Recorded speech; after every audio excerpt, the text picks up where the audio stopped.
welcome to the second breakout session, right? There's 4 sessions actually, but this is one of the third of 4 on specifically public opinion in the armed forces. I know that LAPOP has been looking at this particular institution for some time, but we thought it would be useful to have a complete session just on this particular institution for a number of reasons. One, because there's a number of people from Southern Command here.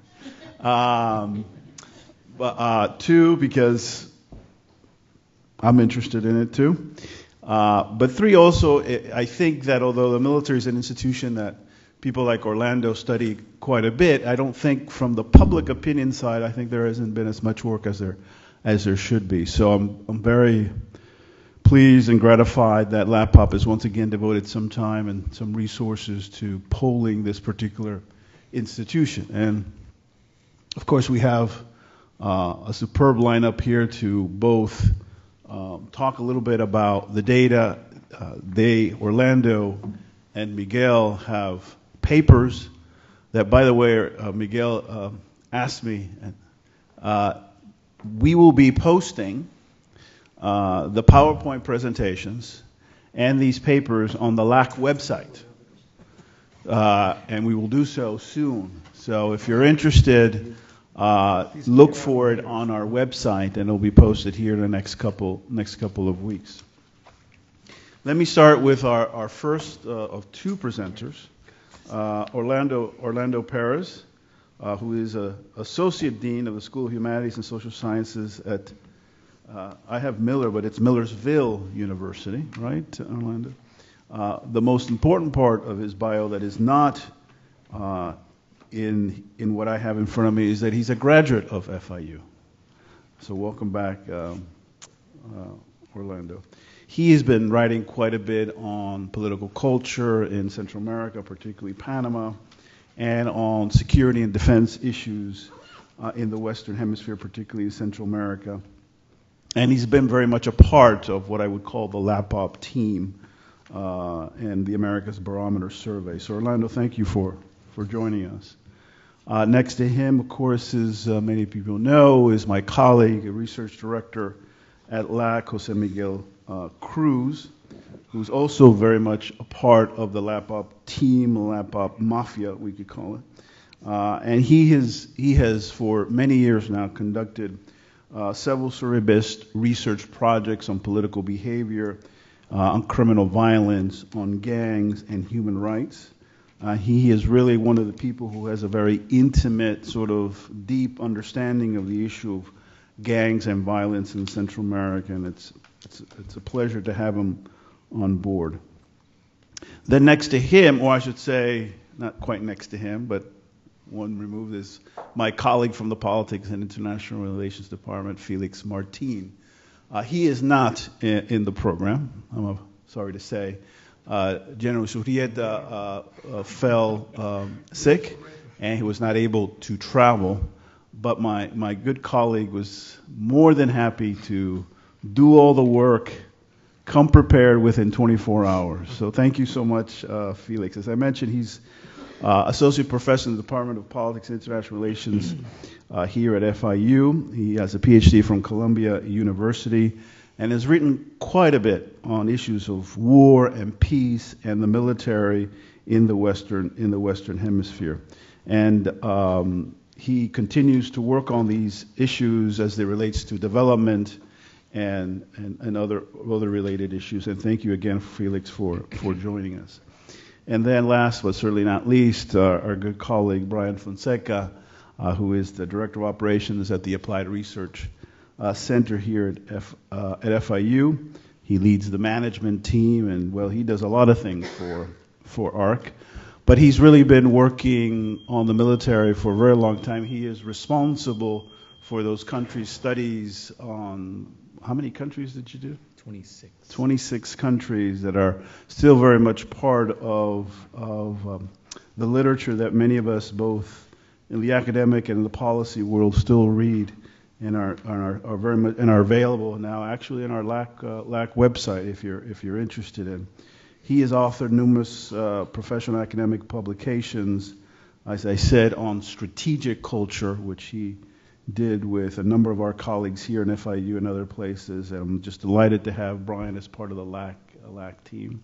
So with that, let me turn over to our two paper presenters. First, Orlando, and then Jose Miguel Cruz. Thank you. Thank you, Frank. It's always a pleasure to come back to Florida International University, where, as Frank mentioned, I did my undergraduate degree in political science.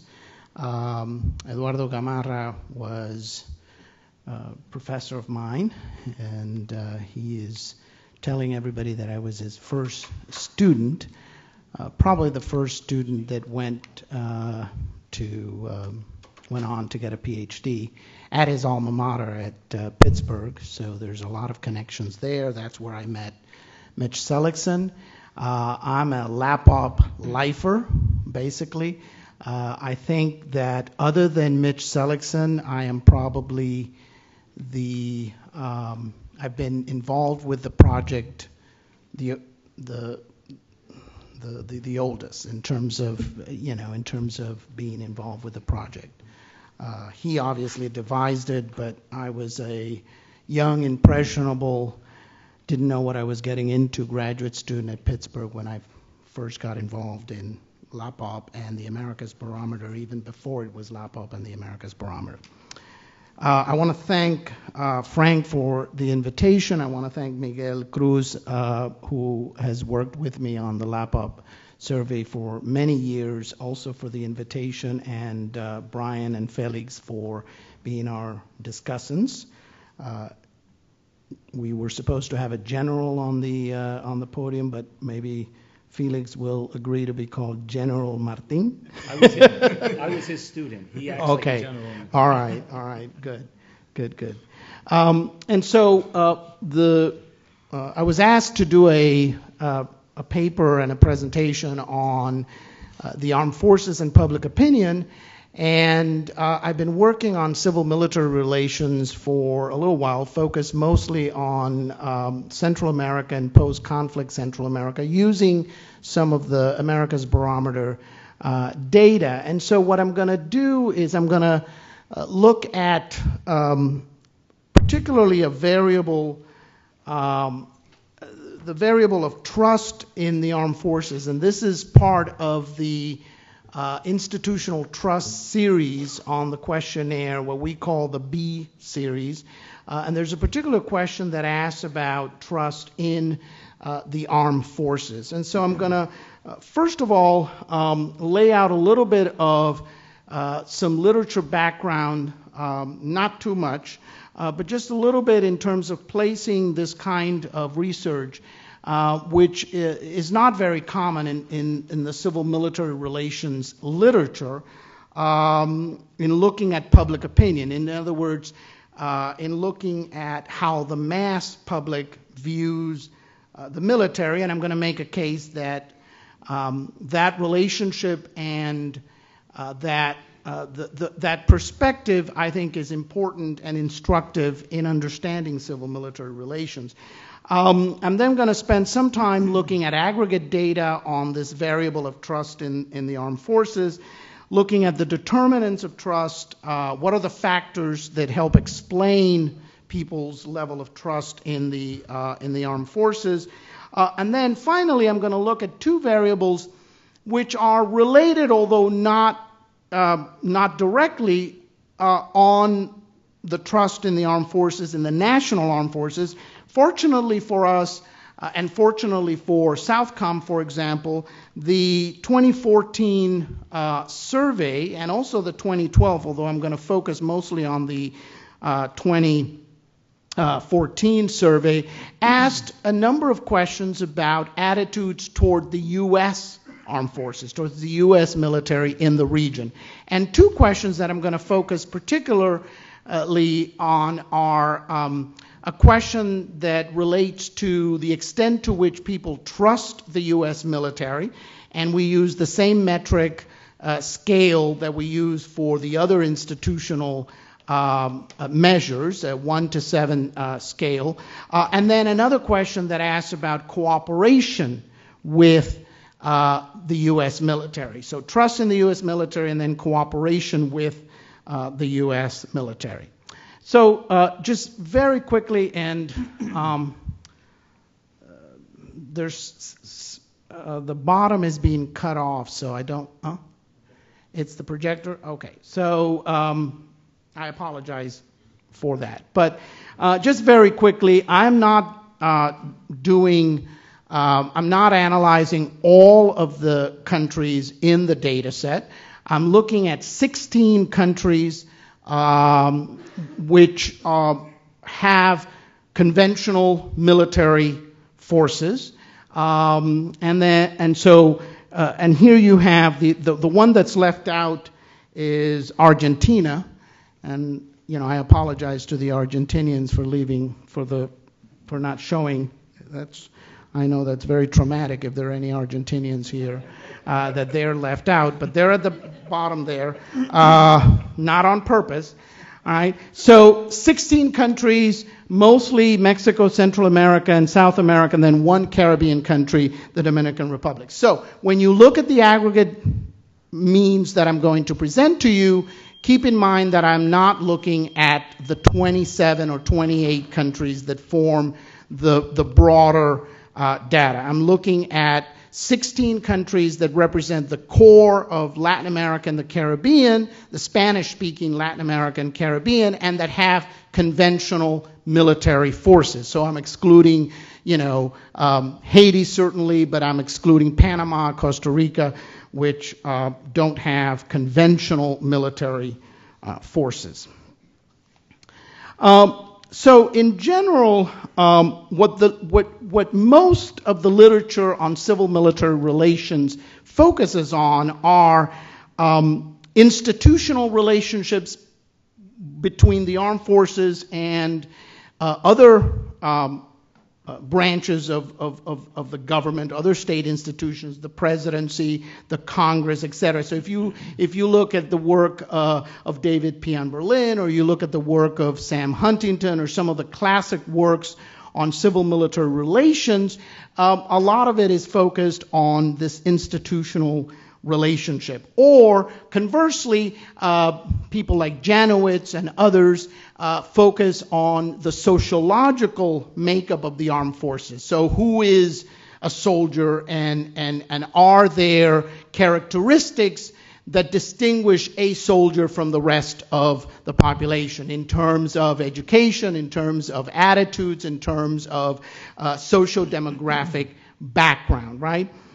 There are very few studies that actually look at public opinion, and most of the studies that look at public opinion look at either attitudes toward support or opposition to the use of the military, toward the foreign interventions, military interventions, the use of the military in as a tool of foreign policy, or support or opposition for military spending. So are you in favor or not in favor of additional military spending? Very few actually focus on attitudes directly related of the mass public to the military. Now, the few studies that do exist tend to have findings that are roughly what I have laid out there. There is substantial support for the armed forces as an institution relative to other institutions. The armed forces generally tend to be seen as an effective, efficient institution with significant levels of professionalism versus the national police, versus other more politicized or institutions that are seen as more corrupt. Generally, if we look at the findings that are out there from the limited literature, women are less supportive of the use of force in foreign policy and are less supportive of military spending. Older citizens tend to exhibit higher levels of support, and conservative or ideologically to the right individuals tend to be associated with greater support for military spending and greater support for the military in general. And then those with higher levels of education tend to be associated with greater opposition to military spending and military interventions. And that's the one that you don't see there very. So let's look at the results of the Americas Barometer for 2014. And you see there clearly that when you look at the aggregate level of support in that B series, you will see that the armed forces is the second most trusted institution, second to the Catholic Church, but it's really the most trusted when you look at state institutions, at public institutions, because the church is not a public institution. And the church is usually included in that series really as a benchmark, right? So it has traditionally been the highest in terms of levels of trust, and so it's kind of a benchmark to look at where other institutions are relative to the one that's most trusted. And you see the armed forces is second with an average level of trust in a scale that goes from 0 to 100 of 60, well above the midpoint of the scale, which would represent generally positive levels of trust. And you can see there relative to other state institutions how the armed forces do, and they do quite well. The parliament, national legislatures, and political parties bring up the rear in terms of levels of support. If we look at trends over time on this measure of trust in the armed forces, it's pretty stable.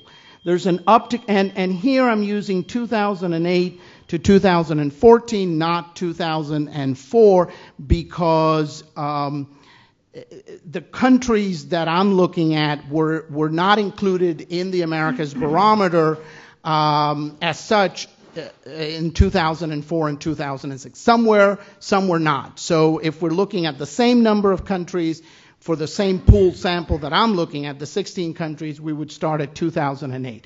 You see a increase, statistically significant increase, but frankly, at the level of number of sample size that we have, and at 95 confidence interval, it's nearly impossible not to get statistical significance, and I would advocate that when we're looking at these things and the charts that we actually use, and some people have suggested it to me, that we use 99%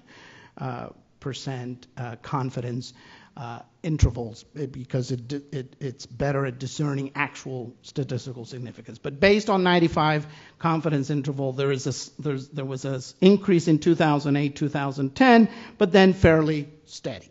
Right, 6 out of 10. Show support for the military. Now, how does that look when you bring it down to the national level? You contextualize those trends, and you find something interesting. Not every country in this sample has seen an increase in trust for the military. You've seen the steepest increases you see in Ecuador, Argentina, Guatemala, Ecuador, and Argentina seem to show the steepest increase, all right?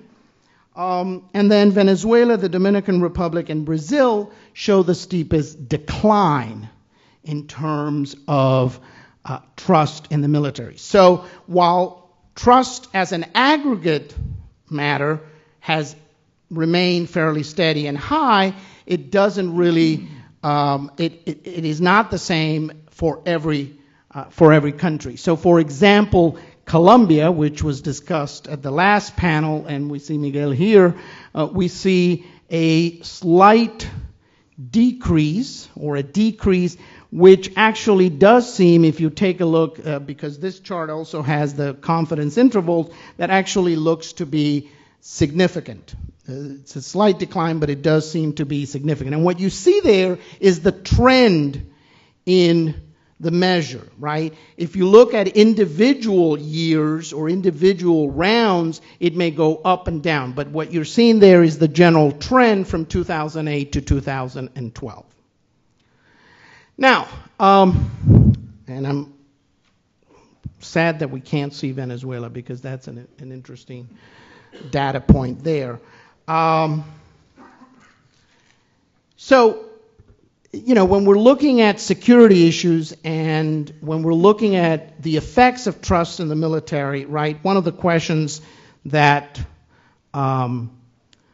Miguel Cruz is going to deal with is this issue of the military involved in domestic security issues, right? And we have a question which he's going to delve into, which talks about to the extent to which individuals support the military involvement in domestic security issues. And part of that, right, has to do with the different perceptions of the armed forces versus the national police. There are all sorts of caveats to this data. We know that in countries like Mexico and Brazil, for example, there are various different polices, right? There's not just one national police. The question we use talks about the police, and so we're looking at sort of an aggregate vision of the police in general.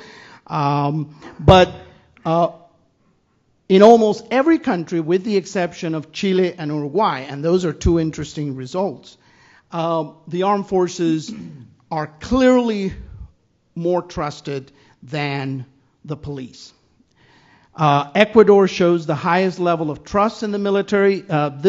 This chart also allows you to see not only the difference between the national police and the armed forces, but also the distribution of confidence levels within the measure of the armed forces for the countries that I'm studying. So Ecuador at the top and Venezuela at the bottom. And just to Venezuela is at 42.4 on that red or orange bar. So 42.4, and their police are at the bottom as well at 35.5. So you see the gap, and you see, again, substantial support or substantially higher trust for the military as opposed to the police. And that is going to have significant consequences in terms of policy options for dealing with security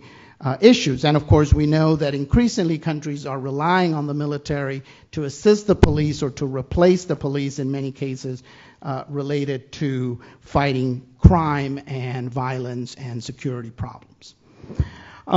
So just very quickly, the dependent variable is index of trust, that measure that I talked about.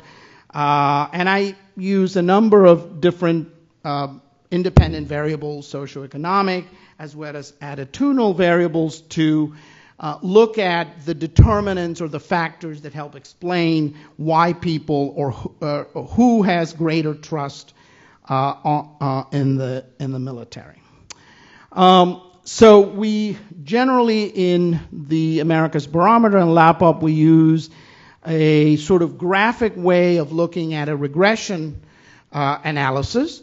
And what you find when you look at that, and by the way, just like the regression analyses that were presented in the morning session, there are country fixed effects that we take into account by using dummies for each of the countries in the sample. Those are not included here to improve visualization of the important factors or the individual level factors at this point. And so what you find is that ideology and age have a positive relationship. That is to say, older, conservative men, all right,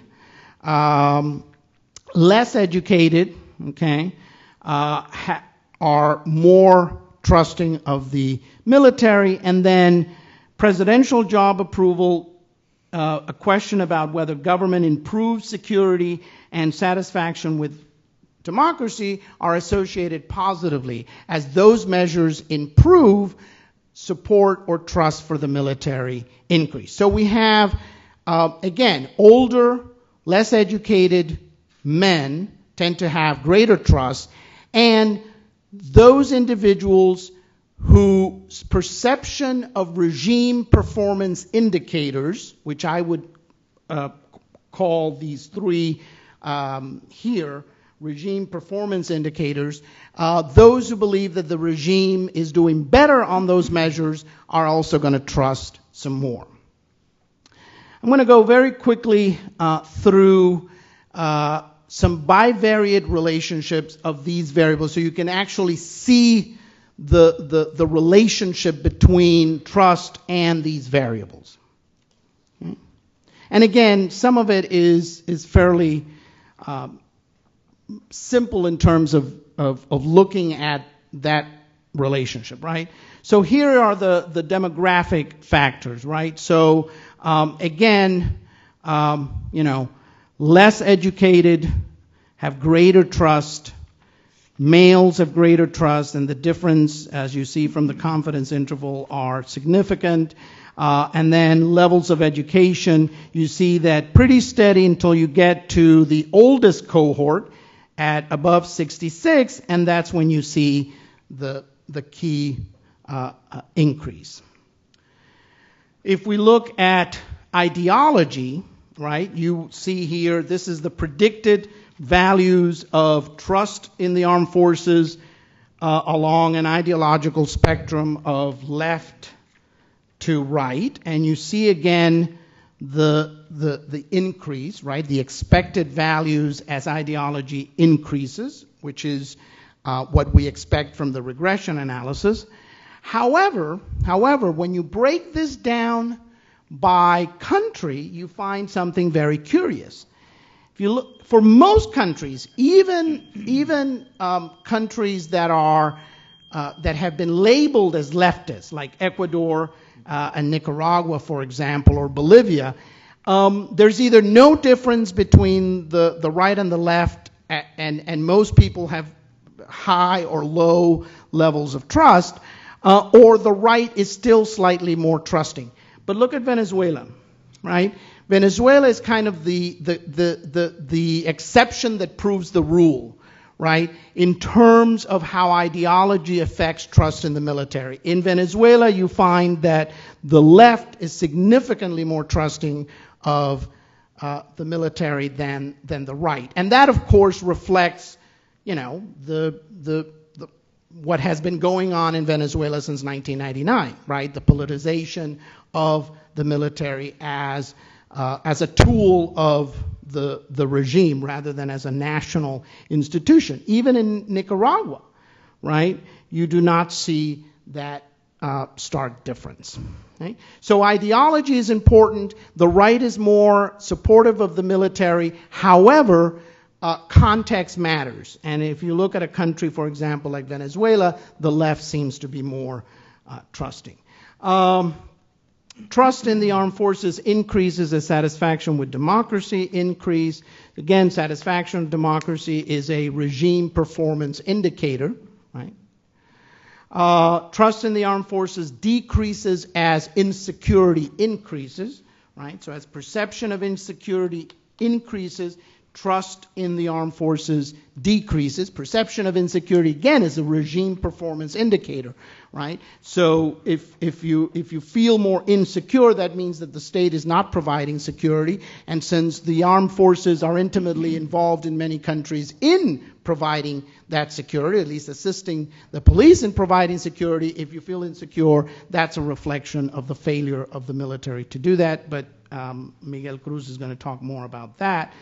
Again, presidential job approval, as that improves, so does trust in the armed forces. Government improves security. Again, this is a question about perception of how well or badly the government is doing in improving security. Again, for those that think the government is doing quite well. It improved significantly and by quite a bit the trust in the military, almost 20 points or more. I'm just going to, this is kind of to whet your appetite to what Miguel is going to talk about. This is support for the armed forces combating crime and violence. So we ask a question about whether or not, what extent do you support the military being involved in helping the police to combat crime and violence. El Salvador, Honduras, and Ecuador are at the top with more than 80 on a 0 to 100 scale, where 0 is no support and 100 is complete support.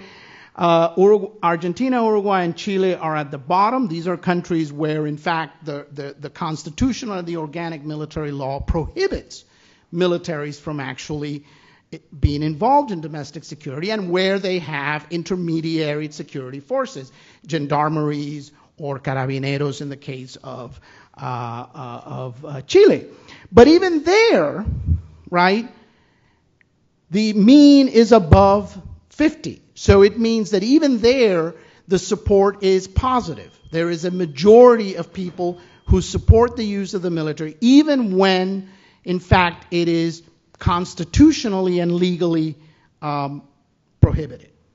But obviously, in countries like El Salvador and Honduras, where the use of the military has been common for the last 10, 15 years, certainly you see the great support on that. Okay, so finally, to come to the issue of how they view the U.S. military. And again, I'm sorry that you can't see Argentina down at the bottom, but this is a very fascinating result, and I haven't gone very deeply into this, and I probably should. But what you see there is first that Central American and Caribbean countries that have traditionally been close to the United States tend to have greater trust in the U.S. military and greater levels of support for cooperation with the U.S., for greater cooperation in the U.S. Military. And you see that Southern Cone, South America, Venezuela, for example, are at the bottom, right? Countries that have had less of a close-knit connection with U.S. military, and country like Venezuela that has had a rift with the U.S. military and the U.S. government generally since 1990, even though some cooperation at the operational level has continued, or at least continued until very recently. The other thing you see there is the gap, significant gap between trusting and cooperating with, right? So significantly more support for cooperation, which presumably means money and resources, and far less trust. And I think we have to explore it more deeply, but I suspect that the trust measure is capturing not just trust in the U.S. military per se, but levels of trust in U.S. foreign policy generally, and perhaps U.S. military adventures or deployments or movements across the globe, right? It's a surrogate for something else, right? But we'll have to look deeply. I think the notion that there's this gap is, I think, important for U.S. policymakers, important for U.S. Southcom and the U.S. military. Okay. So if we look at, just very quickly, if we look at who trusts the U.S. military, right? If we do a regression analysis for that measure of trusting, what you find is basically conservative, wealthier, less educated, young men living in urban areas, more insecure, And particularly those who trust in their national military tend to trust our military more. That's who is receptive to our assistance, or at least in terms of trust levels to the U.S. military as an aggregate in these 16 countries. So conservative, wealthier, less educated, young men living in urban areas, more insecure, and trust the national military.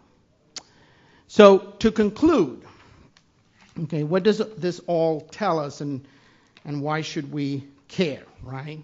So what? Okay. We have seen a, I think, significant shift in the way the armed forces are viewed in the region, right? These are not your father's or your grandparents' military. They are seen as professional, they are seen as apolitical, they are seen as obedient, and there's a clear link between regime performance measures and trust in the armed forces. They are seen as integral to the way the regime operates, for good or ill, right?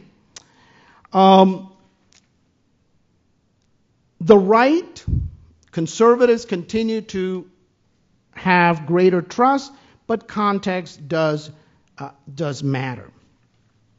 I think, finally, in terms of the importance of this variable and its meaning for democracy in the region, I think it is positive that the militaries are viewed as a legitimate institution and not necessarily as a threat to democracy. However, the key question is, to what extent does the gap between the armed forces, the level of trust and legitimacy that the armed forces receive, and the level of trust and legitimacy that other state institutions receive, that gap, to what extent does that then undermine democratic civil-military relations? That is to say, the subordination of the military to democratic elected officials. The military understands this data. They know they are legitimate. They know that they are trusted. And they use that, because I've talked to military officers in Central America at least, and I'm sure this happens in South America. They use that as leverage when they are negotiating with civilian leaders. Civilian leaders understand that the armed forces are trusted more than the national police. So when they are making choices about what institutions they are going to use for particular missions and roles and functions, they understand that the military is in fact more trusted than the police. So in a debate between strengthening the police or strengthening other institutions and continuing to fund military multitasking beyond their national defense mission, what do you think politicians who view this polling results are going to do? And if they do what we think they're going to do, does that then affect in a negative way democratic civil-military relations in that country and democracy in general? Thank you.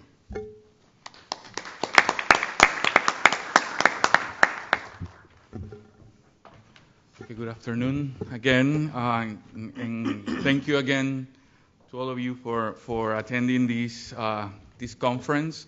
Also want to take this time to thank Frank Mora and Lapop, both of them, for making possible this conference and finally having these kind of discussions about public opinion in Latin America here at FIU. I'm going to present something more specific in terms of the military in the Americas, and basically I'm going to focus on this opinion whether the military should intervene in public security in the Americas. So basically what I'm going to talk about is, first I'm going to provide general overview of the problem of crime and security in the region, and I'll explain why. Then I'm going to present some of the general results about the role of the armed forces in tasks of public security.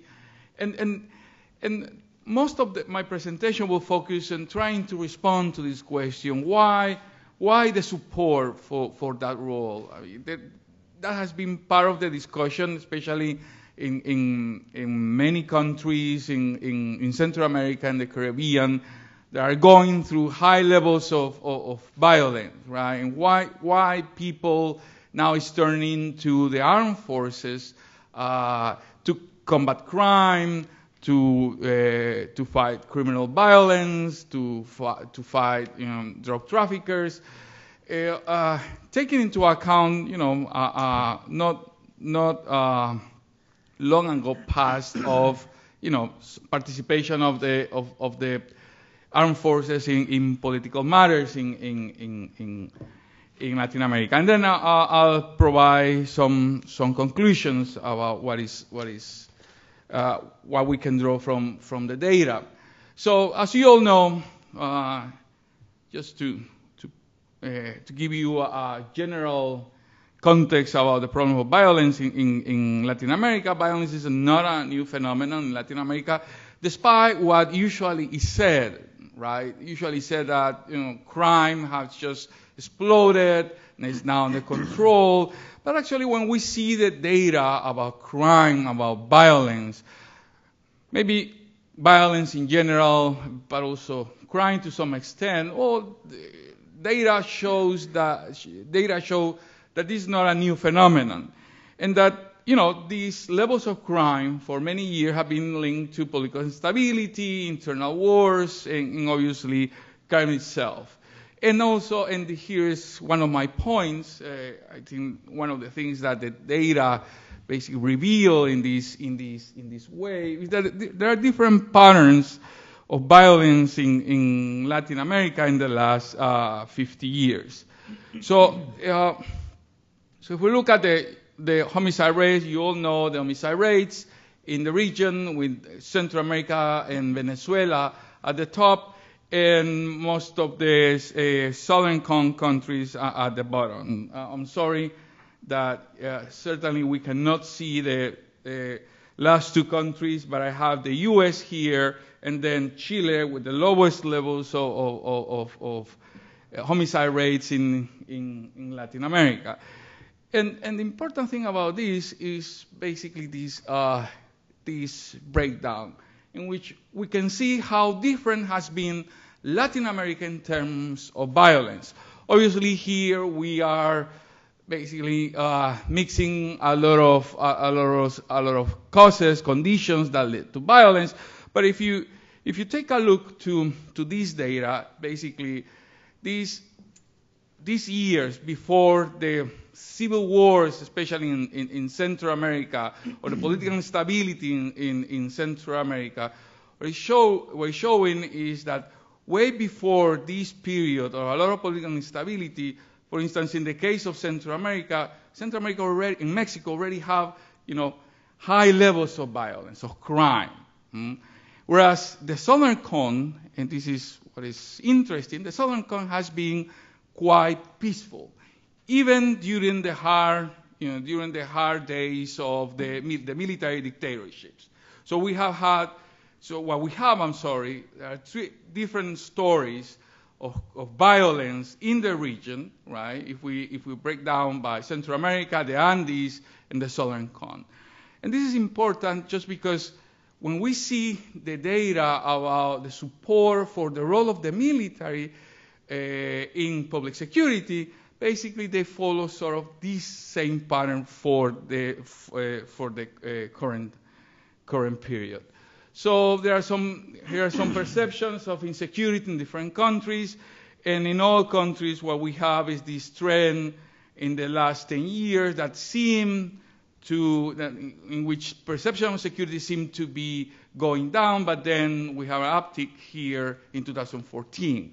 for Central America, Colombia, who had historically had high levels of violence, but also in Chile to some extent too. So it's following sort of the same pattern, although this difference here is not statistically significant, but also in Brazil. So something has happened that has risen the levels of perception of insecurity in the last year.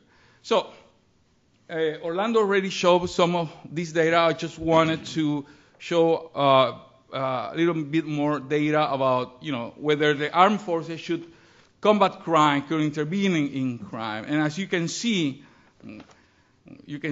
that basically most Latin Americans, it is a widespread support for the intervention of the military and public security tasks in all the region.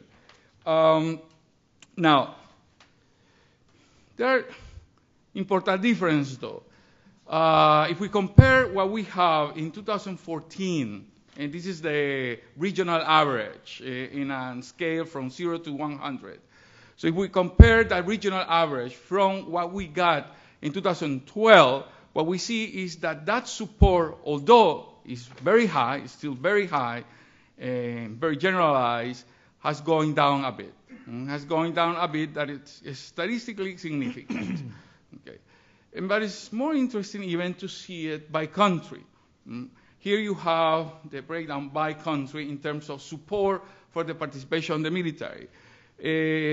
Orlando already showed this data. I have included the United States because we have the advantage now to have the U.S. in many of these questions. And you can see how the U.S., although the high levels of trust and support for the military in the U.S., obviously because of the political history of the U.S., the military in the U.S. are not seen as participating in public security tasks in the way that the rest of Latin America is. But you can see also that the highest levels of support for the intervention of the military are precisely in the two most violent countries in the region, and some of the lowest support for the intervention of the military are precisely in the southern cone. Right. So, as I said, more support in Central America than the southern cone. There is a decline. And the other thing that, I forgot to point out here, is that especially in all countries, the support for the military has gone down a little, except for Honduras. Honduras, if I can find it here somewhere, Honduras was here 71.6, and it jumped all the way to 80-something, I think. 81, so 10 points. That's an important jump here from 2012 to 2014 in a moment in which in all countries is going down a bit. Before starting to try to find explanations to that, let me just present another side of this story about the intervention of the military and public security task, or rather, or related to crime. And this is sort of the dark side. This is the dark side of opinions on the intervention of the military. The LAPOP questionnaires, the LAPOP survey, have been asking this question basically from 2004, actually. So we have a longer series than this. But this is a very interesting series. We ask across the region whether a military coup is justified when levels of crimes are high. And also we ask whether military coups are justified when we have high levels of corruption. As you can see, in general terms, basically the support for military coup, I'm not saying that there will be a military coup, it's just people saying that they will justify a military coup because of high levels of crime, has going down from 40% to 34%. Whereas when it comes to corruption, basically has remained the same. if I show you the data from 2014, from 2004, that I didn't have the whole merge to do that now for this presentation. Actually, what you've seen is a steady decline from almost 60 in 2004 all the way to a third. So this idea that the military should intervene in terms of staging a coup d'etat because of high levels of crime basically has gone down significantly, almost by half in the last 10 years. So this is an interesting finding, and as you can see, how that breaks down is also interesting, right? In 2012, well, the highest levels were in Peru and Paraguay. In 2014 are in Jamaica, also Paraguay. But I also wanted to show you this. Even we asked this question in the United States, where it can be inconceivable, right, to think that the military will stage a coup d'etat, right? But even in 2012, it was 28%. It has gone up a little bit here. With this is to emphasize that obviously these data are not telling us that there will be a coup d'etat, but are telling us that perhaps the level of desperation and the way people are viewing the military in regards to high levels of crime. What is happening is that in general terms, in all Latin America, this has going down, but it still plays an important role. So let me go back to this question. Why is there widespread support for the intervention of the military in public security? Especially, let's put it not in the dark side, but in the bright side. So in constitutional, or maybe not constitutional ways, but legal ways, when basically the president appoints some people, some military to security tasks. So I run some OLS models, some regressions to test that. And basically I group the variables by socio-demographic conditions, political variables, crime and insecurity variables, and also the levels of trust in institutions, right? And this, because when you hear the debate about this opinion, this kind of opinions, you always, basically the most frequent opinion by the pundits is, yeah, people are supporting the military in public in public security tasks because of the high levels of crime, right? So people are fed up, people can not take it anymore, so they want anybody to come to the rescue. That's sort of the narrative, right? And it seems that for what we've seen so far, looking at Honduras, El Salvador, some countries in the Caribbean, those data seem to support that way of thinking. Okay, so what we found. So grouping by those kind of variables, and again using the now classic LAPO way of showing regressions, right, in which everything that does not touch the red line here is statistically significant, and everything that goes to the right here is positive relation, whereas everything that goes to the left here is negative relationship. What you can see is that first, there is a strong influence of ideology, and being basically conservative ideology people who have conservative ideology tend to support more the role of the military in security. But there is also this. Those people who support democracy, who have this strong support for the ideal of democracy, also support the military in public security tasks. And this is an interesting finding, right? But that's might be viewed as contradictory with the next one, with people who say that the use of heavy hand tactics, heavy hand strategies is preferable.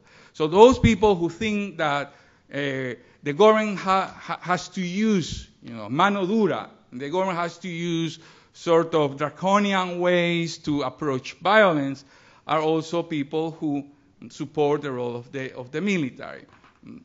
Then, and this is the most important variable. These are all standardized coefficients. So meaning that we can compare the weight of each of the variables. So the most important variable here, as you can see, is the trust in armed forces, right? And even more, if you look at the distance, even more than the low support in criminal justice institutions, and you can see even more that being victim of crime. So what these results are telling us is that yes, being victim of crime tends to put people in sort of predisposition to accept the role of the military, as well as a low level of trust in criminal justice institutions. But actually, the most important variable is the trust in the military forces themselves. So in here we are controlling by putting these on controlling by all these variables, in addition to those dummy variables of countries. So rather than think about a sort of push reason that makes people go for the military, what we see as sort is a pull sort of reason. I mean, people tend to support the military because they trust the military before even being victims of crime. So support for increased role of the military also seems to be related, although to a lesser extent, to low trust in criminal institutions, having been victim of police bribery, and having been victims of crime. There's another variable that I wanted to show you here, and this is this opinion that government improves security. And these are also important variables to the extent that shows that in those cases in which the governments are seen as being successful in fighting security, also you have high levels of support for the role of the military. Now, this is when things start to become more interesting. When I trying to respond to, or trying to find the reason why these variables play such a role, I started to see the result country by country. But that basically was taking me, hundreds of years, because we have 28 countries, and running regression for each one took a while. So what I did was I grouped the countries in the same way that they were grouped in terms of problems of security, right? The Southern Cone, the Andes, Central America, that happen to be, regional clusters too. And what I found is that there are some important difference between, especially the Southern Cone and the rest of Latin America. Starting with this. You can see that in all countries, obviously, the horizontal axis is the trust of the military, and this is the support for the use of the military in public security. In all countries, actually, the more trust in the military, the higher the support for their use in public security. But that this relation is especially significant in the Southern Cone, where you can see how it goes from around 45 to all the way to 70. That's huge. That change is huge, controlling by other variables. Where in the rest of Latin America, the Andes, Central America, the Caribbean, there is that relationship, but it's not that important. So meaning that in the Southern Cone, having trust in the military is especially significant in order to supporting them in the roles of public security. When it comes to criminal justice institutions, the relations are quite more complex. But what you can see very quickly is, again, and you have the Southern Cone with a sort of different relationship here in comparison with the rest of Latin America. And here I have included Brazil in purple, just to show how in Brazil, how it's sort of erratic. In the case of the trust in the police, there is some relation, there is some positive relation, but it's not quite clear. In terms of ideology, again, what we see is that that weight of the conservative ideology is especially important in the Southern Cone, whereas in the rest of Latin America, the relationship is kind of flat, if you can see. Basically, there is some increase, but in general terms, it will be very hard to say that this is statistically significant in many of these regions, except for the Southern Cone. When it comes to the opinions that the government should use a heavy-hand approach to combat crime, again, the most important difference you find it in the Southern Cone, to some extent in the Andes, but there's no difference in Central America. So whether you think or not that the government should use heavy-handed approaches, you always will find high levels of support for the use of the military in Central America and the Caribbean. And here comes something interesting, and it relates to this support for democracy. In all countries, except for the Southern Cone, in all countries, the more support for democracy, the more support for the intervention of the military. In the Southern Cone, the relation is the opposite, especially in the higher levels, meaning that people who don't support democracy, especially in the higher levels, tend to basically reject the idea of using the military. And finally, whether the image of the president plays an important role, again, the most important, the Southern Cone, you find a sort of different relationship. In the Andes in Central America, high presidential approval is conducive to support for the military, whereas in the Southern Cone, it's completely the opposite. Although important in some cases, the variables of crime and security do not seem to be as relevant as all the previous variables that basically tap on there are political variables basically political variables. In terms of levels of crime, you don't find significant differences in most of the region and a little bit on the Southern Cone.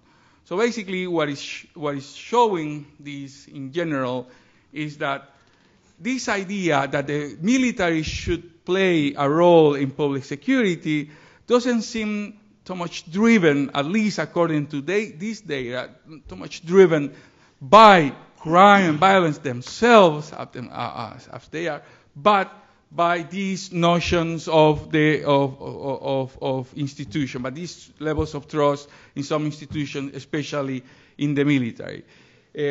This trust, the trust in the military, seems to be bolstered by political variables, people's predisposition, and governmental performance. And this takes me to one hypothesis. I haven't had the chance to test it as I would like it.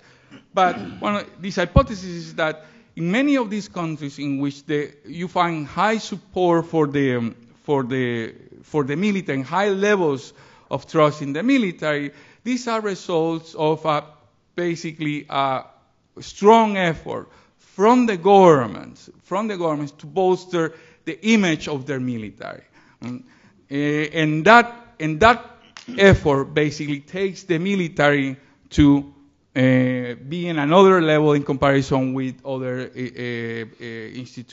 public institutions in the region. Now I'll stop here and thank you for your attention. Well, good afternoon. It's been a real pleasure to be here. This is a topic of great interest to me, although I am a neophyte when it comes to understanding public opinion and the explanations that one can draw from public opinion surveys. I think that these are two fine efforts to find scholars to draw inferences and extrapolate meaning out of a data set that is highly complex and very useful for many scholars. And I think that they start off from an inductive purpose, meaning from the bottom up. They actually go into the data and try to make sense of certain correlations that come across very clearly to them. And to me, that is fine. That is just the beginning. That is really a very important process in the academic field, because we see certain correlations, we see certain patterns, and we want to understand why. And having, I have not read those papers, but I have listened intently to their presentations, and I read their PowerPoint presentations, and what comes to mind constantly is why this, why that. Granted, some of the findings in these two presentations come to me as no surprise. However, some of the findings are quite surprising, almost perplexing to me in analyzing and understanding the role of the military in Latin American societies. I do recall in 1979 reading a very important book in my training as an international relations student by Kenneth Waltz, and he was actually discussing essentially the systemic balancing among great powers. And he said, all we have to worry about is understanding who are the significant actors in the international system. And to understand which are the significant actors in the international system, it only takes a scholar to look around and scan the horizon in the international system to identify who the significant actors were, meaning that this was only an empirical observation. There was no need to theorize about who can be a significant actor. Well, in that case, worked, but in the case that they are presenting here, those findings are very important, and we need to actually review and ask the question why. I'm sorry if I am not doing justice to you, because I think that the presentation is about expressing and showing some results. I think that you have done a masterful job in conveying to us very important findings. So what I like to do now, rather than criticizing this and that, what I like to do is invite the audience, and I will try to lead with some questions so that we engage in a conversation. So as I say to my students, this is the time to put away all the electronic gadgets and focus on the conversation. And the conversation is about why. It's a question about why. So as I said before, there were two sets of findings, some that are not surprising to me. For instance, Dr. Pérez mentions that what I expected. The first, the Catholic Church is the most trusted and the most important institution in Latin America. And second, of course, followed by the armed forces. Again, that is not something that I expected to be differently. There is a historical tradition that shows that the military has been there. In fact, I'm going to allow myself a little anecdote. Back in 2005, I tried to explain why there weren't too many wars in South America, especially since the Chaco War. And I claimed that because of the role of the military institution and the transnationalization of the military identity in South America, meaning that they began to see each other as members of a supranational institution, as members of this institution, they saw themselves as friends, not as opponents or rivals or enemies, and that their focus was not about interstate relations or interstate wars, but rather internal political roles in their own societies. And therefore, but I didn't do I didn't go into the explaining why the military was such an important institution. I actually took it for granted. I committed the same error that Kenneth Waltz did in 1979. Of course, he was a great scholar, and I was just a student of his work. But here, I actually I scanned the situation and asked, there has to be a better explanation why there are no wars there. And essentially I focus on the military establishment and how the military establishment saw each other and how they began to channel their forces and channel their energies, not so much for opposing other interstate actors, but more about becoming players in their own political arena, in their own home countries. And that was an important finding that I thought it was just an empirical finding, that it was actually easy to understand that. So here I like to go into further details. For instance, we hear the word trust in the first presentation by Dr. Pérez, and I assume that trust is taken for granted. Well, what is trust? What exactly was the population asked to answer by, do you trust the military? To what degree? And what do you mean by trusting the military, as in the case of Dr. Cruz, in protecting the public from insecurity at home, not so much in protecting the public from external aggression. So I would like to ask the presenters to elaborate further on the meaning of trust by the population.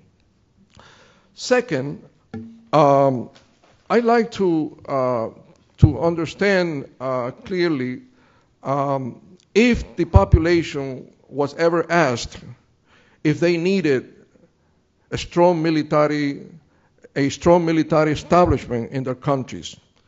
You mentioned that you have basically examined only 16 countries that projected a conventional force, a conventional armed forces.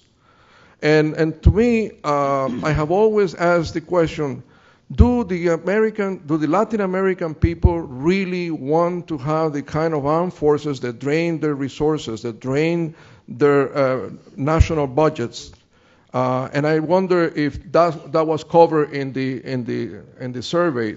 Perhaps not, but I'm curious about it since I don't know whether it's covered or not.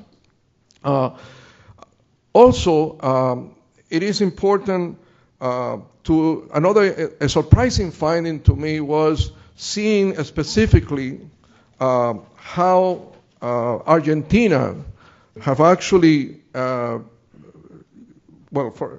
me, hold on, let me just go to the slide that again, in the one slide that trust in the armed forces by country over time. Overall, there is an increasing level of trust, in an aggregate sense. However, there are 3 countries where this has gone up, and that is Ecuador, Guatemala, and Argentina. And frankly, being a closer observer of Argentine society, I find this to be surprising. And especially with the effort on the part of the government to disband, actually to downgrade to the minimum level the Argentine armed forces. And I find that this has to be explained in greater detail. There is something here that we need to explain, not just showing facts. We are not in the behavioral revolution of the 1960s in social science philosophy, but we have to give some meaning to these findings. And essentially, if we focusing more on Argentina, this is a country that I claim, and in fact I am writing on the topic, about how Argentina has essentially unilaterally opted out of the so-called security dilemma, meaning that they don't need the armed forces, while some countries are basically running rampant along the Atlantic coast and prospecting for oil and for other minerals in deep seas. That is because the military doesn't even, La Gendarmería doesn't even go to those areas to explore what other countries are doing in the area. So it is important to explain why this is the case.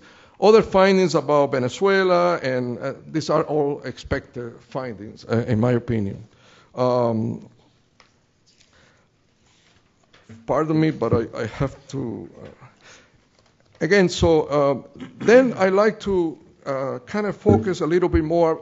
I'm going to leave it at that because my colleague, Brian Fonseca, will take care of other aspects of this discussion. And then I really want to promote this discussion as a sort of conversation because there is a lot of difficult things to come to terms here, not just listening to facts and actually accepting these facts as bona fide and the end of a story, but really is to ask why this is the way it is, and rather than and actually begin to theorize about why things are the way they are in general. The presentation by my colleague, Dr. Cruz, actually basically outlines several things that are important, and that is that violence is not a new phenomenon in Latin America, nor in the entire world. Violence is probably another, dynamic, another expected outcome in the international system. There is violence constantly. We just think that it shouldn't be, but that is the reality of things. There is violence on 836 all the time, and there is violence in the world all the time. And why? Well, that is a deeper question that we need to probably go back to the clean slate and understand it. Waves of violence. I think that it is important here that he focuses on, talking about political instability as a cause for violence.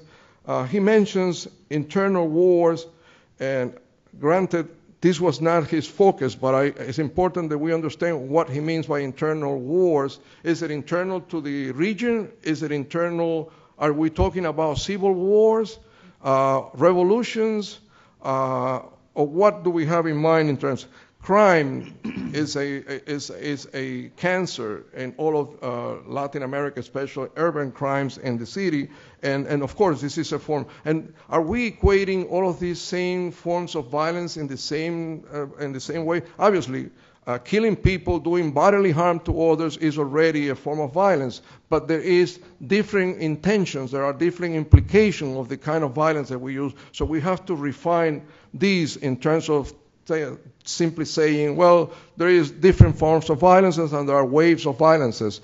What we find is, for instance, that the military has remained, and the military it is highly trusted generally, yet the amount of wars and the lethality of wars in South America has decreased considerably, well, radically, over the last 100 years, and certainly since the end of the Chaco War in 1975, especially interstate violence in the area. The last war, although people call the Peruvian, Ecuadorian 3 incidents in 1941 and 1981 and 1995 as wars, I define them as just military interstate disputes that actually recovered the lives of 300, 400 people, but never made the threshold of the correlates of war, threshold of 1,000 combat fatalities. So the question is that we need to understand why is it that has been a greater increase of violence and internally, and probably the trust that we are reading in these surveys is not so much about the trust that the people are developing for the military, but their sense of insecurity as a result of internal political violence, internal political corruption, basically organized crime, drug trafficking, and other sources. And obviously, the people are beginning to perceive that the law and order branches of their government are doing a very poor job and are easily malleable or even corruptible, as it is the case in Mexico, where local police departments are incapable of doing anything because they are bribed by the people that can pay them a lot of money. And only the people are seeing the military as the last resort to actually protect themselves. So it is important to identify what we mean. I think from my point of view, you can do that. Now, obviously, another important finding is knowing societies in the Southern Cone, I find that it is acceptable the level of tranquility, internal tranquility that we find in countries in the southern cone, especially in Chile. Anybody who has visited Chile can understand that these finding would be there. Basically, is homicide rate is 1.4 for 100,000 people. That's negligible. I don't know if the Scandinavian countries have that level. Do they? Lower than 1.4? How well do they do? The Scandinavian countries. Well, they're doing very well. Okay. Well, I'm proud of this. I'm glad to see it. Anyway, the Southern Cone is I think that what I like to stop right here and perhaps take it from here, but is let's focus on the more counterintuitive, the more surprising findings. Let's talk about what is trust, what is the reason why the population is actually trusting an institution, and where we take it from here, because these countries are now living in a sort of democratic systems. The military is seen in a different light. Will the population see the military only useful because they are the last resort to protect themselves from the increasing wave of crime that are going on in their societies, particularly in Honduras and other Central American cities, not so much in South America?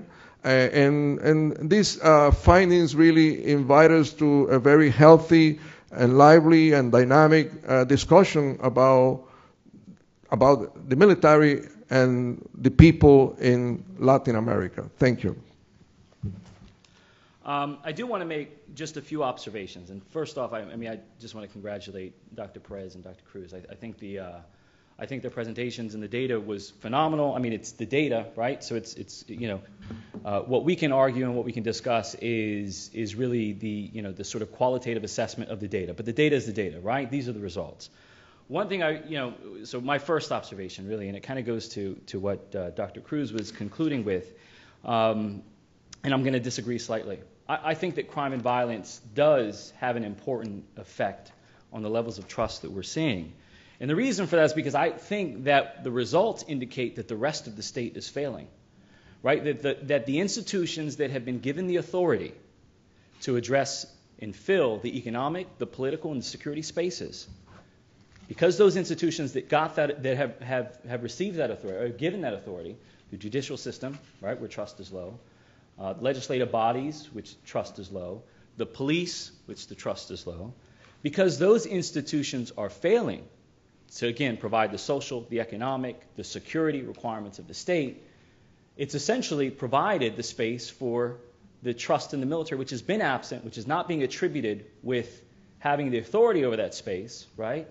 It's increased the trust, with that institution. I mean, maybe one question or two questions. Catholic Church, number one, the military, number two. If we would have polled and we'd have asked the same question back in the 1700s, where would the Catholic Church sit? Would it still be the number one trusted organization, right? If we asked about the military regime at the height of, or the military at the height of, sort of the military propagating high levels of violence, would it be number two, right? Or would it be at the top of the list? I suspect that those institutions that are in the streets, that are in the face, dealing with, the citizens, is largely what's shaping those perceptions. So and kind of to wrap this back, and the reason why it's not entirely disagreeing, but to say that crime and violence is a driving force is that the institutions that are given the authority to address crime and violence have not been successful. So that's created the space that the military institution, which has not been on the front lines, is really the alternative. Now, let's take this to 2016. What will the effects be of the military starting to engage in the activities on the ground, interacting with the populations? I mean, one thing that we noted is that corruption is relatively, or at least corruption plays a role, right? The police are inherently corrupt.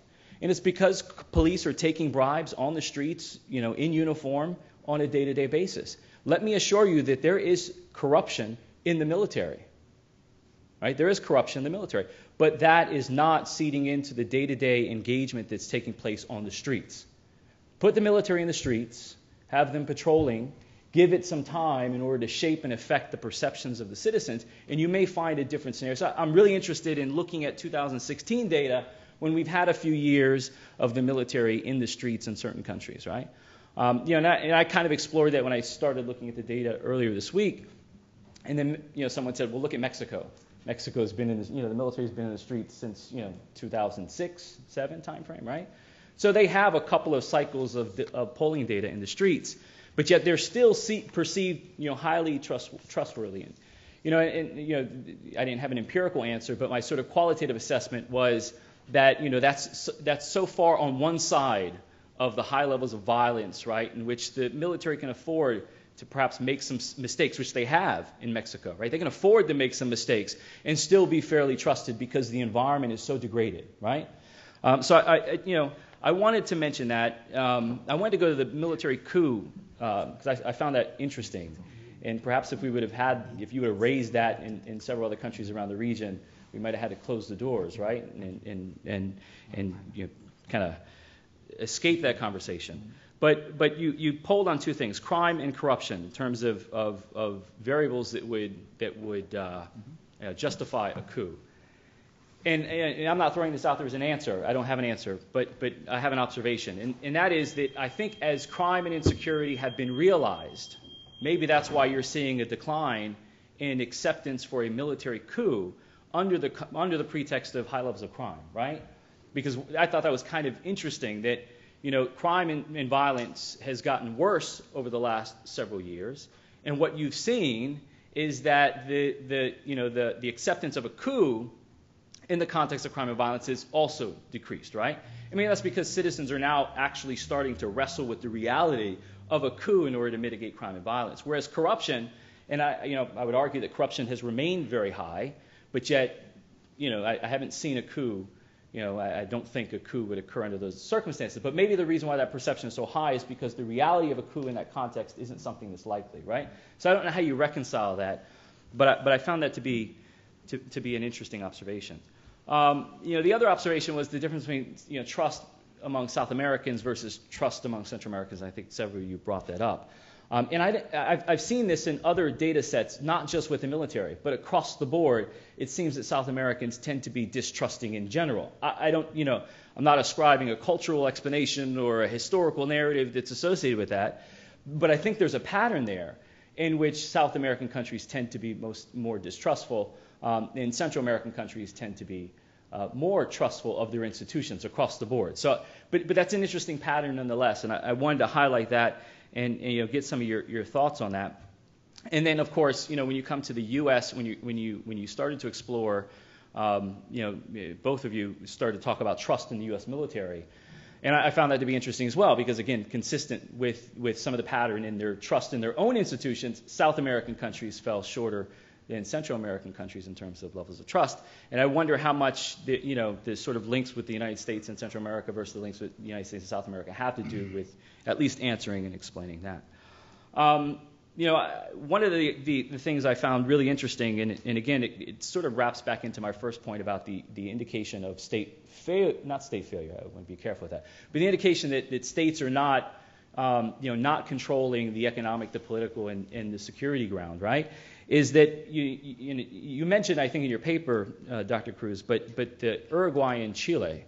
When you look at the difference between the trust in the Uruguayan military and the trust in the Uruguayan police, still distrustful, South American country, right? But the margin of difference was just a few percentage points. Whereas if you looked at the rest of the region, and so both with Chile and Uruguay, you had that same pattern, in which the police and the military were either equally trusted or equally distrusted, right? And that's an indication, perhaps, of again going back to the institutions, and the fact that the military is not, the police are out in the streets, the police are interactive, the police are being sort of ascribed the responsibility of addressing the crime and violence, judicial system, etc. And I think that was interesting. You asked a question at the end, does support for, Dr. Cruz, does support for the military undermine democratic civil military relations? And, it's a good question. I wonder if the question should be will support for the military create the space for the military to undermine civil democratic, right? So, I mean, this is one of those things where this is a snapshot, a moment in time, right? So we're looking at someone's perspective, someone's sentiment at a particular moment in time, in which as behavior is, sort of operationalized, and you now have the military out in the streets, and they seem to think that that space is there for them to close in on, right? Is that going to affect and change that behavior in which, civilian authority and that struggle? I don't know. It's going to be interesting to see, how the military, addresses that. And one of the other dangers, well, at least my opinion, maybe I'll conclude with this because I'm ranting. That's part of the challenge. But data overload. But one of the other dangers is that if and as in some countries the military becomes a utility in addressing crime and violence, so more internalized, dealing with domestic security issues, and I think Chris said it this morning, and as Latin America becomes leaner, right? How are they going to be able to, just simply leverage the military as a bridge while affecting change in law enforcement and domestic law enforcement agencies? If, as it was mentioned earlier, they couldn't do it during the good years, right? So if Latin America couldn't address the reform required or the institutional reform needed for the local law enforcement agencies during the good years, how are they going to do it during the lean years? And then if the military is successful in addressing the crime and security issue, right, and the law enforcement agencies aren't being reformed and aren't rebounding in the eyes of the public, then will that sustain the military's role in domestic security? And does that have those long-term consequences that undermine the civil, military, context? So I'll end with that. But one of those things to think about. I'm really interested in, again, seeing the 2016 data. I'm not skirting any questions or anything. I just think it would be fascinating to see the effects of the military in the streets, and I think we'll have some of that data in 2016. So I'll end there, Dr. Moore, because I think that we can get some comments. I was wondering, Orlando and Miguel too, but if you could sort of extrapolate a little bit, sort of deepen your analysis of the role of the military in non-military tasks. Speaking a little bit from experience, I often heard when I was in government from ministries of defense, particularly of South America, we don't do that kind of stuff, right? No. You Americans are the ones who are promoting, which was not true, but you Americans are the ones who are promoting the military and law enforcement, but we don't do that, and we're going to be against that, right? But then what's interesting is that the reality is that the military in exactly those countries is beginning to seep into law enforcement and other non-traditional military missions. So rhetorically they say no, but in fact, if you look at the Bolivians, the Ecuadorians, and even the Argentines, but to a much less extent, right? So what I'm saying, I guess what I'm saying is, because of the support for the military, will the civilians kind of and the internal security situation will the civilian, these politicals, will they be dragged into, with their eyes closed and holding their nose, but dragged increasingly into doing exactly what they refuse to admit to me, which was that the military does, can, or should play this role? Orlando? Yes, and I think what's interesting is that if you look at some of the literature, it talks about how public opinion actually leads rather than lags institutional choices. Right. And so, absolutely, the failure of some security forces, or the perceived failure of some security forces to deal with security issues as perceived by the public, then necessitates or precipitates the use of some institutional mechanisms of the state, and in this case the armed forces, to fill the gap. Right. And yes, I mean, you see it in Argentina, you see it in Uruguay. Is that a slippery slope? We saw this in 1960s, right? Is that a slippery slope? That's the $64,000 question, right? That is that's the big question. Personally, I think if you look at the results in Central America, yes, it is a slippery slope. So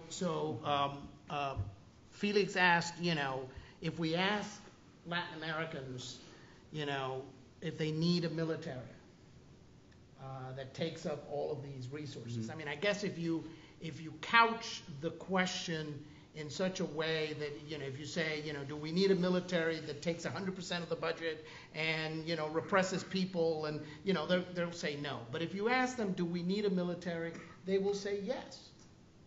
In almost every country. And in fact, the proof is that even in countries that don't have uniformed, regular military forces, Costa Rica, Panama, Haiti, you are seeing an increasing level of militarization of those non-military forces.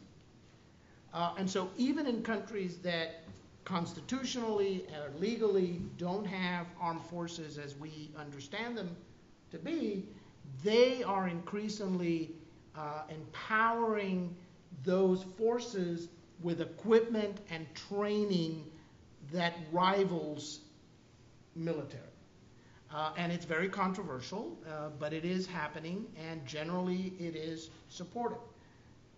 I'm reminded during the Bush administration, there was a gentleman who was Deputy Assistant Secretary of State for Dan Fisk, who was Deputy Assistant Secretary of State for Latin American Affairs. And there was the so-called Fisk Plan, which essentially was to turn the Central American militaries, the Honduran military, the Salvadorian military, and the Guatemalan military in particular, into intermediate forces. In other words, either create intermediate forces, carabineros, gendarmerias, or transform those militaries into what would become National Guards, Guardia Nacional, or militarized police.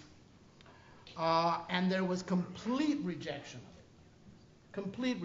of it by the local militaries and the political actors. Ironically, now the Hondurans are actually creating a militarized police, not in replacement of their military, but in addition to their military. Miguel? Yeah, I think what we have here is a sort of puzzle that personally I haven't been able to figure out completely, because what we found, and what I particularly found in the data, is that when you dig a little bit and you try to see, okay, why people want the military in these other roles, right, in these other tasks.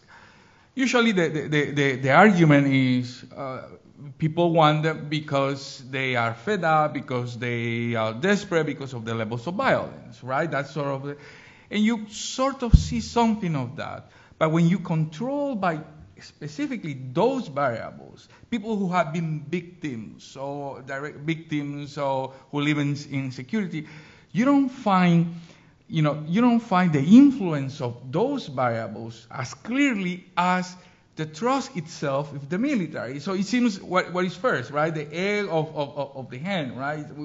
We're in a sort of puzzle like that. And when it seems to me that we have to study more what are the sources, what are the specific sources of the trust in the military, because it seems that a lot of the response is there. Where does the trust in the military is coming from? I mean, it doesn't seem to be coming just because of they are intervening in public security. It doesn't seem to come just because of, because they have been perhaps the only institutions that remain sort of stable, but there are other sources that we are not tapping into. And we don't know what are those sources of that trust completely. We still don't understand the source of that trust. Obviously, we have to look at them in comparison with other institutions. It's obvious that the other institutions are failing, right?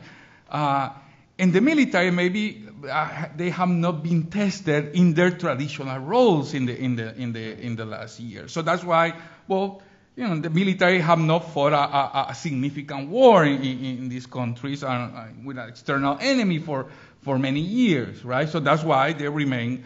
But we're speculating. So the thing is that we need to understand better the sources of that trust. And I'm not convinced of this idea that the military are being dragged into, put into these roles, whereas rather I think that in some cases the political, and I think you said something like that, the political class have used precisely those levels of trust in order to basically bolster their own stature in front of the public, right? And I think the best example is, again, in the case of Honduras, right? You see how Honduras is basically using the military in order to sort of recover some legitimacy in a political system that in the last, from 2008, was all the way down, for instance, completely almost destroyed in terms of legitimacy. Now has recovered, but in part because of this idea of using the military in public security. But when you see the results in terms of public security, you don't see it still. We have to see 2016, right? But we're still not seeing, results in those terms. We see results in terms of public opinion, but not in actual changes in the levels of security. Brian, real briefly. Yeah, just real quick, because it's interesting you brought up Argentina, and I was just there a few weeks ago talking about hemispheric security, and the big no-no was let's not talk about the use of the military, right? So as an American, number one, as an American, do not come here to Argentina and talk about the role of the Argentine military in domestic. And so that was the evening I landed. I tried to avoid the conversation, but everywhere I went, people were saying, should the military be involved in domestic security? Which I really found fascinating. It correlates with that increased level of trust. But in the national consciousness within Argentina, and I don't know if it has to do with the absolute, right? So the numbers versus the percentage of change in the security environment in Argentina over the last few years, right? You go from 5 homicides to 10. It's not overwhelming, but you have a 100% increase, and so that shapes the perception environment. But the debate is in almost a fierce, intense debate. Even when I think it was one of our diplomats went down there a few months ago and said, listen, I think that simply said the military could support law enforcement agencies. And he made front page of Página 12, the U.S. wants us to take the military and put them in the streets. And so it's a very sensitive discussion in countries, that have historically had distrust, but it's creeping. And I think to your point about being a slippery slope, that's where I tried to raise the question about the sustainability of the military and whether or not the military will, sort of close that space. If they're given that space to come into the domestic environment, will they? And that transition from that environment back out in, the proverbial back into the barracks, right? How does that occur? Miguel, you had your hand up before I started asking. Please come to the mic so we can record it. Thank you. Yeah, I would like to take the invitation of engaging into a conversation. I have more of a comment, because while you were presenting, I thought about it's hard to believe that there's some impact, there's some effect, or as you call, there's some correlation between these experiences of crime and support for the involvement of the military. But I think that I don't know to what extent have you explored, José Miguel, what are the sources of crime? Because I think that we need to distinguish between sources of crime, and I was thinking about the argument that is very popular in some countries, that the challenge is not only being victim of violence or crime, but it's organized crime. So and we have some questions in which that we can use from the survey that capture these challenges the perception if it's a gang or if it's just a robbery, or I mean the common crime versus organized crime. And I think that maybe is something we have to take into account to try to understand this relationship that you are presenting us. And the other thing is that to what extent do you think that these trust and this other variable, the dependent variable, the involvement of the military into security, are tapping the same concept? I mean, I guess we should try to exclude that trust variable, but as you mentioned, what is trust? I mean, what are people deciphering when we mention them with the word trust? So probably they are capturing the same concept. Orlando, you want to go? Yeah, just let me respond to that last question. What happens if we exclude the trust in the military, in the model, in the regression? And in the model, basically, does something interesting. When you include the trust in the military, what it shows is that the distrust in criminal justice institutions is the reason for wanting more military in public security tasks. When you exclude that variable, you exclude the variable of trust in the military, basically what happens is that the relation with the trust in criminal justice institution becomes positive and significant. It goes all the way, it goes completely the other way without controlling with the military. Meaning, what that's telling you, there is a strong relation between, obviously, these two set of institutions.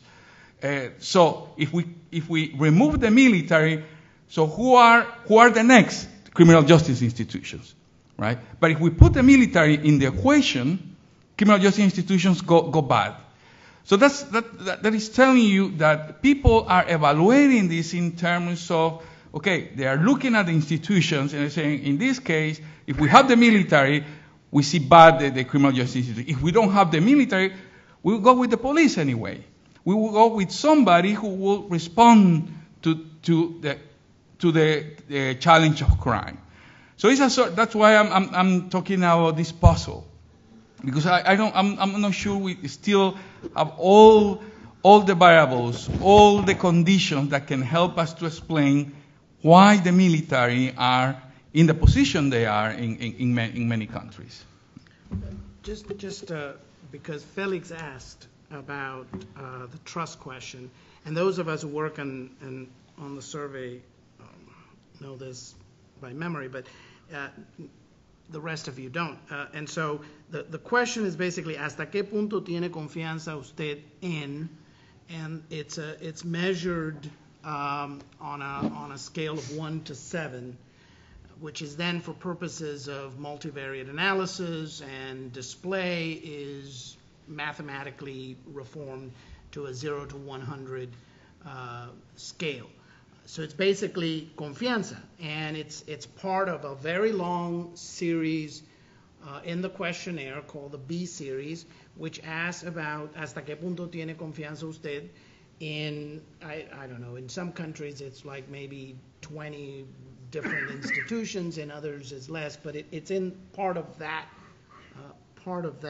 series. I think, Miguel, your question about trust and the direction of causality, I think, is key. And I bivariate correlation, Pearson's R, just looking at the bivariate matrix, you find small levels of direct correlation between these various between the variables on a bivariate level, which is telling you that they're measuring something different. Mm-hmm. But that's not enough. So yes, I think one of the things that we need to do is to look at the direction of causality. If I on the topic of trust, I wonder if, again, not familiar with this survey, I wonder if the question was posed to military people, do you trust all the military institutions across boundary lines? How it's important to find out how military institutions see each other. No. And if trust is important. because we have been going around in circles talking about the changing mission of the military. We are politicizing the military, and these are important findings, as I said before. These are important points of departure for greater and in-depth analysis, but it's important that we get to understand what is the new mission of the military, how will the military be revamped to address new security threats in the area. Should we be thinking about something other than the military as an institution to protect citizens? Okay, the military had a very specific function to deal with external threats, to be the guarantors of the Constitution, to be the protectors of the state and the people in the state. And now we have basically talked about the military as a police force, as a crime and things like that. And why isn't that the case? I think that he alluded to that is because there have been a sort of relative peace over a certain number of years, so essentially the militaries are useless. It's a drain on the budget of these national countries. Why don't you just put a professional force to take care of national disasters? Okay, why don't you do other things? So, I mean, the public is appealing to the military because that's the only thing that they see possible to stem the tide of crime in those cities. So there's larger questions that I think that your empirical analysis brings out, and you have nicely extrapolated from the data that requires and warrants further analysis and discussion in an open forum. Thank you, Randy. Yeah, I certainly don't disagree with the fact that trust. I can hear you, sir. I certainly don't disagree with the fact that trust in the military certainly plays a role, but I keep thinking of the distrust and discontent with police forces. You see it. I know the most obvious case is Honduras, where you saw the implementation of militarized police, but you also see the removal of the head of the military, and even most recently you've seen another removal of the head of military in Honduras. So what role does that play? I know, Dr. Cruz, you kind of touched on it, but what role does that play? Because there seems to be a perceived discontent in the police coinciding with the rise in the call of the population for a militarized police. Yeah, you go back to this point I was making that, I mean, if you think on the military, in the traditional role of the military that Frank brought up, I mean, really, the military haven't been tested in their traditional role in Latin America, right? They've been in their barracks all these years, and they haven't been tested. The police, on the other hand, they have been completely tested during all these years because of crime and violence, right? And the military, in those cases in which the military have played some role already, in several cases, it's not in Honduras, they didn't have to do anything with security, but and only the police. But the military have played a sort of interesting role in the sense that the main task of the challenge of crime was basically addressed and was supposed to be addressed by the police. And the military played this sort of ambiguous role of just, appearing for some time, especially during the period of Maduro, right? They used the military for a while, and then basically they retreat back. So you have this advantage on the side of the military of that they can do something, but they are not responsible of that after all, because the ultimate responsible is the police. And I think that has in some way, helped or not helped, but affected, the image of the police. I'm not saying that the Honduran police or many police institutions in Latin America are clean or nice. Quite the contrary. But that hasn't helped to some extent the view of the police having, these high levels of violence. And on the other hand, the military, with these limited roles so far, basically they can participate a little bit, but without being blamed of the failures in terms of how the government is addressing the problem of security. So again, going back to this, I mean, where you have institutions that basically are blamed because of the levels of crime, and the military in their traditional are not basically having lost trust because they haven't been tested in their traditional role. Well, I mean, Brian asked about the role of the military in non-military tasks. And I think that begs the question, what are currently non-military tasks, right? If you talk to our own military in Afghanistan or in Iraq, non-military tasks, they were doing all sorts of things that would normally not be military tasks. So I think, the reconceptualization of what are military tasks and what are threats is one aspect of this whole process. The other thing, very quickly, that Miguel mentioned, but I think it's worth repeating, which is that, when the military is present with armored personnel vehicles or tanks, long weapons, heavy weapons, in those areas, for that period of time, crime goes down. People scatter, they go off and they don't do crime because they know they're going to, suffer the consequences. And people see that. People aren't dumb, they see it. And so they associate the presence of heavy military forces with a reduction in crime. Whether that is long-term, whether that's going to happen long-term is a different question. But in the immediate use of the military, they do see a difference. And so I have a friend who, some of you know, Richard Millett, who says that, for the state, facing a crime and violence epidemic, really, in many cases, as in Honduras or El Salvador, using the military may be bad, but not using the military is worse. Because then you allow crime and violence to just go rampant, and that's worse for state stability. Gentlemen, thank you so much. This was a great discussion. I want to thank you all, not only for being in this particular panel, but for attending the day's events.